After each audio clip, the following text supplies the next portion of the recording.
Ok, fantastique. Pour la continuation du challenge solaire, vous avez pu peut-être rencontrer des blocages au travers de ce challenge. Donc, aujourd'hui, nous allons attaquer avec des conseils euh, plus techniques de la partie physique et on va utiliser, ou du moins, je vais vous proposer dans un deuxième temps, d'utiliser des briques de yoga, même si vous n'en avez pas. Vous pouvez trouver peut-être des livres, quelque chose d'autre. Certains utilisent des fois des bouteilles ou quoi que ce soit. Juste pour vous aider à trouver ces différents alignements. Donc, vous aurez sûrement remarqué durant votre challenge, c'était en tout cas le cas pour moi, une grosse difficulté avec toute la ligne postérieure généralement, surtout lorsqu'on fait ce challenge le matin, quand le soleil, ou avant que le soleil arrive et que nous, on est un petit peu tout réli de notre nuit d'immobilité et qu'on remet tout ça en place, c'est généralement très raide ici. Et c'est pour ça aussi que j'ai amené les briques. Il y a beaucoup de gens qui, à mon sens, n'utilisent pas les briques de la meilleure manière, qui vont vous dire de prendre des briques pour pouvoir, dans la position Uttanasana, pince en avant, pince debout, de garder euh, les jambes tendues. Je ne sais pas exactement ce que c'est leur idée de vouloir absolument garder les jambes tendues. Si vous ne pouvez pas garder les jambes tendues, c'est pas grave. C'est le yoga qui s'adapte à vous. C'est pas vous qui vous adaptez au yoga. Donc, ce conseil, premier conseil, je pense le plus important d'un point de vue physique pour la pratique, pour pouvoir dérouler vos salutations, déjà d'une, sans vous faire mal, euh, deux, pour pas vous sentir complètement à la ramasse. Euh, Encore une fois, si vous pratiquez le matin, vous allez voir, les premières, c'est très dur là derrière. Et puis, ça se délie tout doucement. Donc, pour pas créer plus de tension que nécessaire, puisque c'est pas vraiment ce qu'on veut, on veut trouver de la souplesse, de l'aisance. Donc, pour éviter de créer de la tension, moi, ce que je vous invite à faire, c'est vraiment plier les genoux. Donc, plutôt que de venir utiliser des briques, on va avoir tendance à pousser les fesses derrière et vers le haut en tendant les jambes, puisque du coup, en effet, ça devient plus accessible. Mais puisque ça devient plus accessible, lorsque on tend les jambes, et ben en fait, vous pouvez essayer pour vous même en même temps, ça tend énormément derrière. Pour certains, même beaucoup, ça peut créer des problèmes au niveau du bas du dos. Je sais qu'il y a déjà beaucoup de gens qui ont mal au dos. C'est un petit peu le problème du siècle, on va dire. Euh, le bas du dos, quand même très important, parce que sinon, si vous faites mal après, vous ne pourrez plus faire de salutation. Donc, c'est pas l'idée. Donc, il faut vraiment plier les genoux. Qu'est-ce que ça fait quand on plie les genoux? On détend normalement au niveau des ischios ici. On relâche un petit peu de pression, juste suffisamment pour pas que ça vienne tirer de trop dans les fessiers et dans le bas du dos. Parce que ici, c'est tout connecté.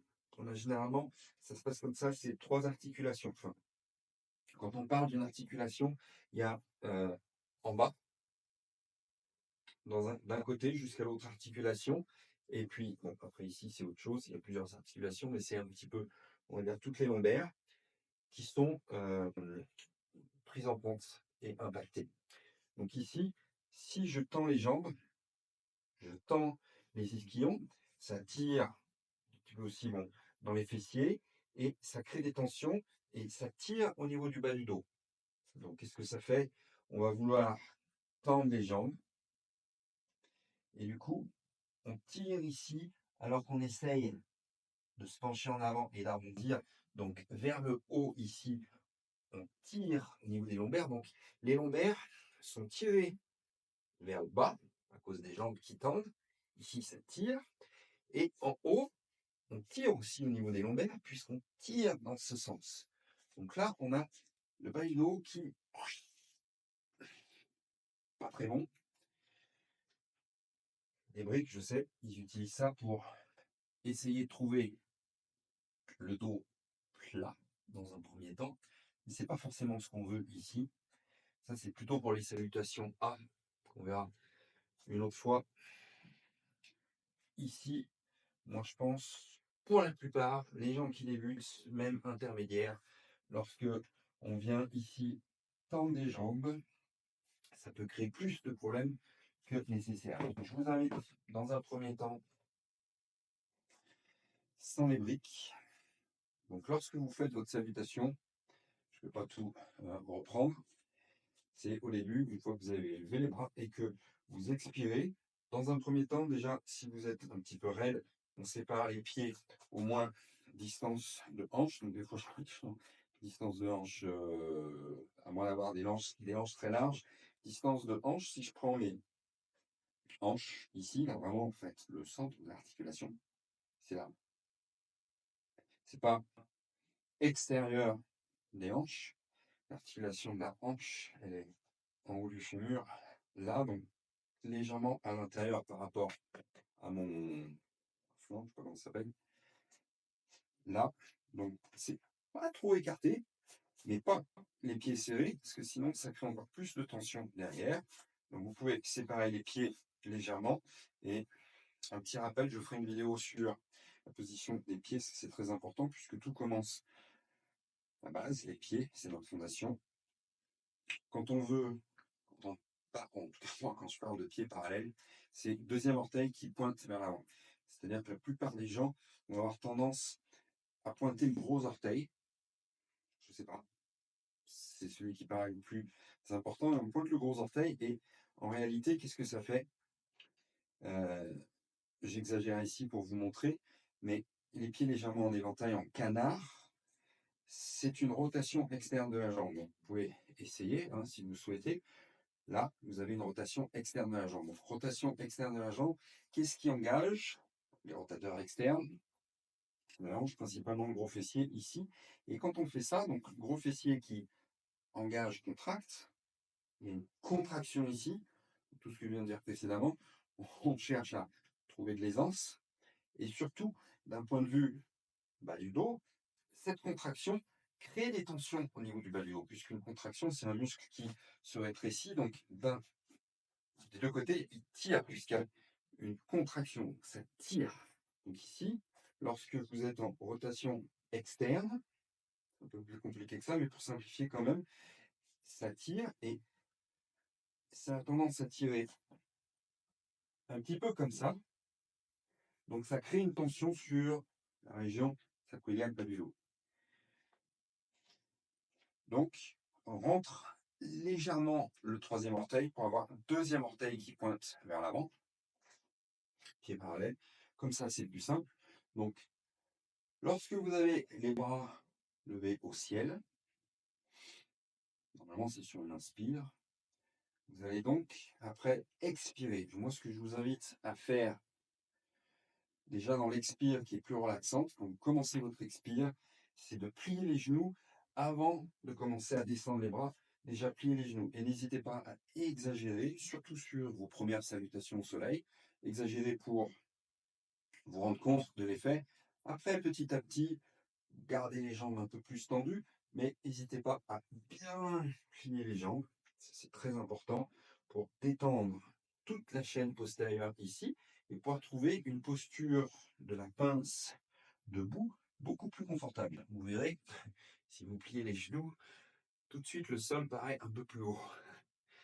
Ça aide beaucoup, surtout le matin quand on est bien rouillé. Donc, expire, plie les genoux. Et ensuite, là, on peut plonger. Donc, quand on a les genoux pliés, c'est beaucoup plus facile de reposer les côtes basses sur les cuisses et donc de trouver le sol.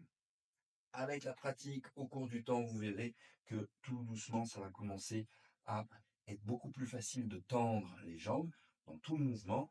Moi-même, je vous assure, je plie les genoux au début. Quand le matin, je fais les quelques premières salutations au mouvement, j'ai aussi besoin c'est tout simplement de la précaution, on laisse chauffer, circuler. Je plie les genoux jusqu'à ce que ça se détende et que je sente que c'est OK, on peut y aller, on peut les jambes tendues. Donc quand on débute, ça peut prendre des semaines, des mois. C'est pas forcément très important. Ce qui est important surtout, c'est de s'écouter, d'y aller tranquille. Donc on plie bien les genoux, plutôt d'essayer, voir si jamais ça passe, jambes tendues. Et une fois qu'on se fait mal, c'est mort. On commence. C'est quelque chose que j'ai appris à mes dépens. Donc ça, je vous fais des conseils. Pliez les genoux, laissez votre ego de côté, pliez les genoux. Là, si vous sentez que ça va, vous pouvez tout doucement commencer à tendre les jambes un petit peu plus. Si ça va, on tend encore un peu les jambes. Si ça va, on tend les jambes. Et si ça va pas, on reste les genoux pliés. Aucune performance ici.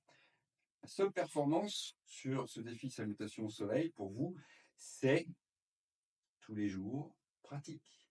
C'est là où vous allez voir cette connexion avec votre corps, le dos, le ressenti du souffle. Ça va être aussi beaucoup plus facile si vous avez pas de tension ici, de ressentir le souffle, notamment ici lorsque vous expirez, que vous trouvez un peu de compression ici, vous pouvez ressentir que ça force à expirer. Donc là, on veut expirer jusqu'en bas et bout des doigts, peut-être même facilement les paumes au sol, comme si vous étiez un quadrupède.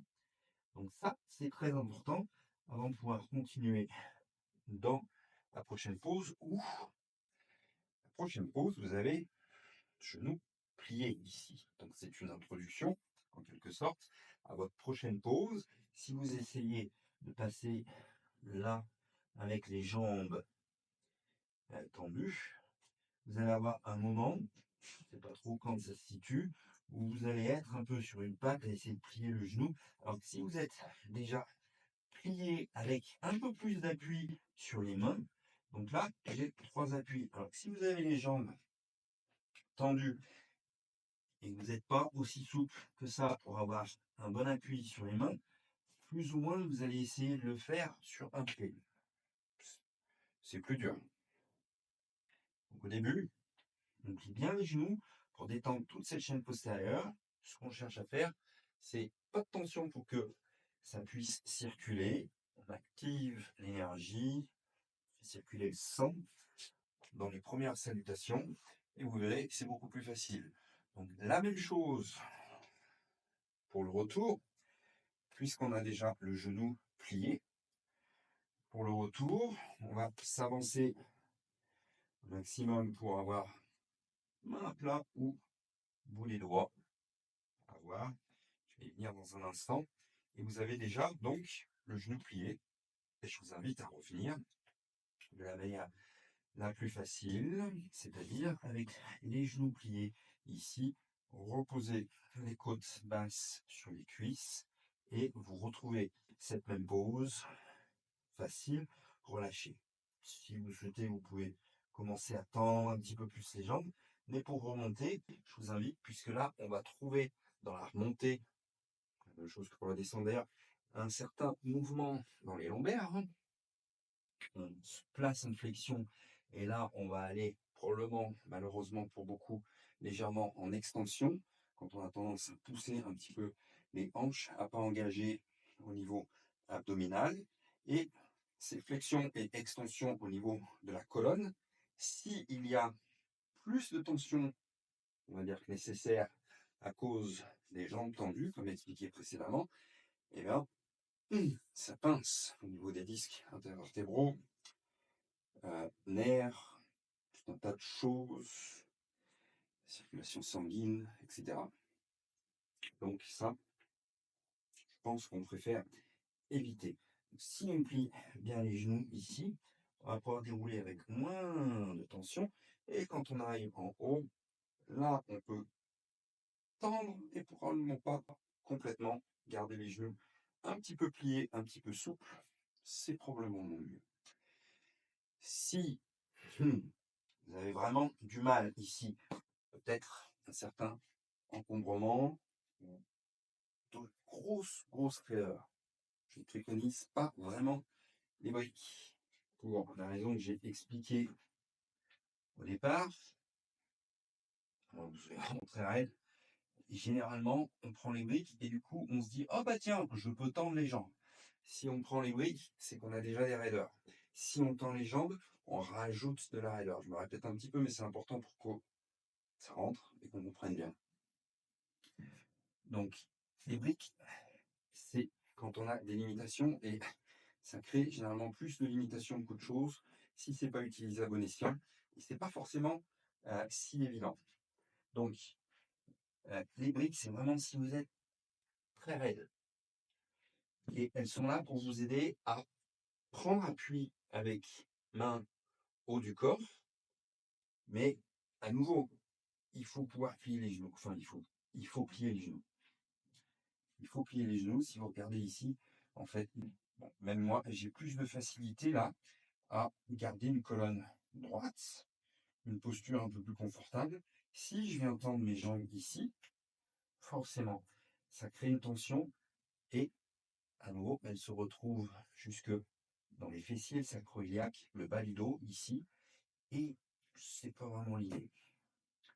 Donc, vraiment, encore une fois, la seule chose pour laquelle je vais recommander des briques ici, c'est si vous êtes vraiment trop raide. Et par contre, effectivement, ça peut vous aider peut-être pour ceux qui sont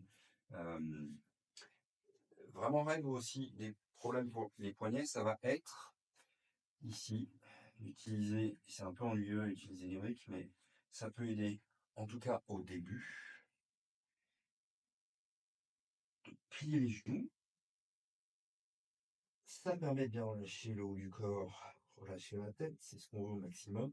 Ici, lorsqu'on est plus relâché, on peut vraiment rentrer le nombril pour expirer. Je vous rappelle qu'ici, lorsqu'on ferme, qu'on est dans la flexion, on est sur une expire, donc on cherche une respiration plus complète, on cherche à expirer complètement. Donc là, on presse pour expirer. Et ensuite, la pose suivante, à nouveau, on a les genoux donc, qui sont pliés, mais souvent, effectivement, pour beaucoup, c'est un problème. On peut pas trop des encombrements, des riders ici, lorsqu'on a le genou qui est très rapproché, si on ne peut pas vraiment écarter les jambes, on ne peut pas trop aller chercher le sol. Donc c'est là où les briques peuvent aider. Donc vous avez différentes options. Là, ça c'est le plus haut, le plus facile que vous aurez probablement besoin d'utiliser en Uttanasana, la pince debout. Ici peut-être, vous pouvez venir trouver, alors attention puisque ça c'est un peu moins stable sur le deuxième niveau. Sinon, peut-être ici à plat, en tout cas c'est plus stable, ça relève un petit peu le sol. Donc là, on a un petit peu plus de facilité. Si vous avez besoin, vous les doigts, pas de souci, hein, vous n'êtes pas obligé d'avoir les mains à plat, mais vous pouvez ici peut-être trouver main à plat. Et à ce moment-là, c'est un petit peu plus facile. Ça va aussi vous aider pour les poses suivantes, mais je ne vais pas aller beaucoup plus loin que ça. Votre chien tête en bas, c'est pareil, ce qui va vous aider à venir aussi placer, puisque vous avez plus d'espace entre la terre et le cœur, ici, vous avez beaucoup plus d'espace pour venir placer votre jambe, votre pied, donc ça va aider un petit peu, et à nouveau, vous revenez, alors il faut déplacer probablement les briques, parce que vous aurez peut-être pas la possibilité d'aller ici, au niveau des pieds, mais si vous pouvez, venez au niveau des pieds, ou simplement placez-les là, mais à nouveau, je vais répéter une dernière fois, évitez surtout de faire ça, c'est une chose aussi, je me rappelle que un de mes professeurs, John Scott, je ne donnerai pas d'autres noms, euh, a vraiment remarqué et on est très déçu, on va dire, que ça ait été amené par un professeur que je nommerai pas, qui voulait certainement aider les gens, mais qui a donc effectivement lancé une espèce de mode controverse dans le monde du yoga, ici avec une utilisation qui, donc, à mon sens, n'est probablement pas juste, c'est avec ces briques de pouvoir donner accès à des jambes tendues, à des corps qui sont simplement raides et pas prêts. Il n'y a pas de médaille pour tendre les jambes. Donc, encore une fois, ne faites pas cette erreur de vous trouver trop confortable avec les briques et tendre les jambes et vous faire mal au dos, parce que j'ai eu mal au dos pendant des années, des décennies même. C'est pas drôle, on veut pas commencer. Donc, plier les genoux. On a des articulations qui sont faites pour ça, pour accommoder, adapter, se baisser. Euh, je ne sais pas si on descendait du singe, mais en tout cas, les singes, c'est plutôt un peu des quadrupèdes. Ils marchent à quatre pattes. On a beaucoup d'animaux de compagnie. Tout le monde marche à quatre pattes, sauf nous, on ne sait pas trop pourquoi. Peut-être qu'avant, on marchait bien à quatre pattes, je ne sais pas. En tout cas, on a commencé à quatre pattes, ça c'est sûr, quand on était petit, hein, et ça se passait très bien. Je pense qu'on n'avait pas trop mal, on était plutôt souple.